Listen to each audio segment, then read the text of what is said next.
नाम है न तो इतना हमने के याद रहा है। हम तो घरी गावत रही कि जब एकरा उम्र के रहनी हमारा गाना याद रहा है। वो घरी हम गाना जानते हैं तुम्हें कौन गाओ तुझे साया उघार के ढोली देखल हर घड़ी हम तोरा फेरा में रहतनी चल चल चल तोरा माई से कहत आई तो भिखारी ठाकुर अरवल जिला इतना सुंदर गीत बाकी हमार गाना गई अनुपमा गावे जहर जिंदगी में घोरा बुतबाह करबू जहर जिंदगी में घोरा बुतबाह करबू जहर जिंदगी में घोरा बुतबाह करबू काहे खातिर पूछो जे काहे खातिर तो हमर मुले हाथ खोली के दिया करबू हमर मुले हाथ खोली के दिया एगो और बात अनुपमा से कहूं आई बारात जहिया से बिकू आई बारात जहिया जइया हर डोली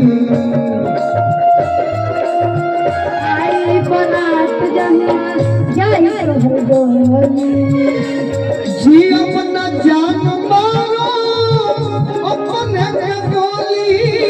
जी अपना जान मारो अपने के गोली आज अपने के गोली आज अपने के गोली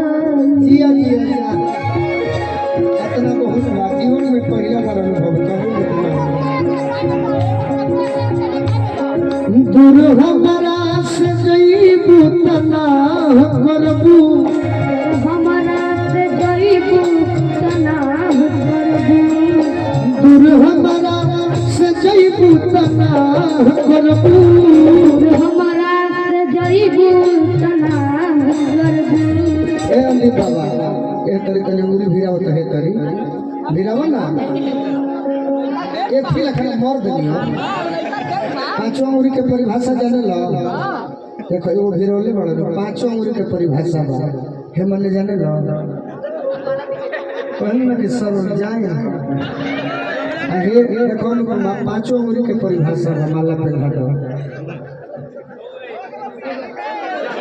एगो तुम पहना दो अनुपमा पांचों अंगुरी के परिभाषा देखो हे मने जाने लो कि देखो गलत हो जाएगा पांचों अंगुरी के परिभाषा बा तारे के बता देता हूँ पहले मैंने तो तुम जाना तो कभी सर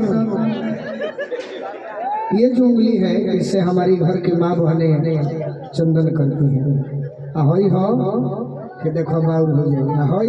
जाने लुका हो ठेंगा ना होई सोटल तो जनी हो जे 2 बीघा घर हो ahoy जाने लुका हो मान लो कि तहरे लेखा मेहरारू के हमारे लेखा मरद मार के मुआ देवे झाड़ू से फैट से लाठी से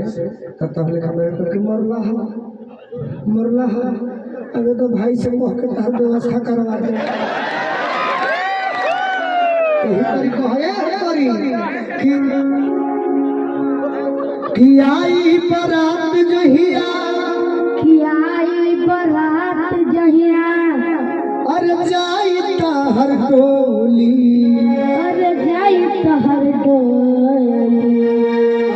बहुत तेज बा 2 महीना में खाए लगी जीवन जान मारो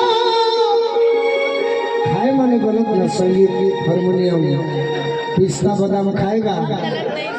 तो गलत काहे से चले लोग न सोचेला जीवन जान मारो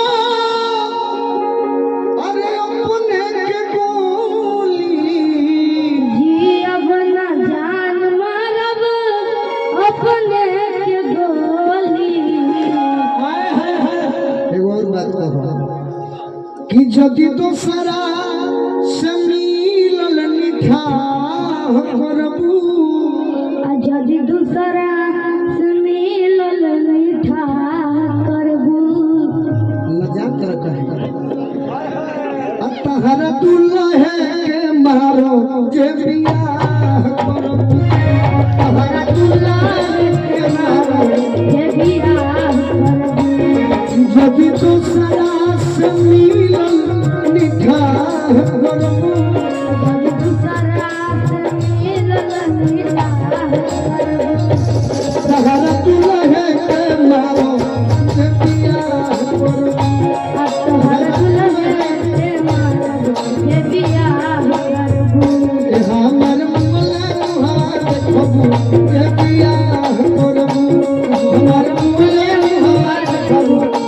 पिया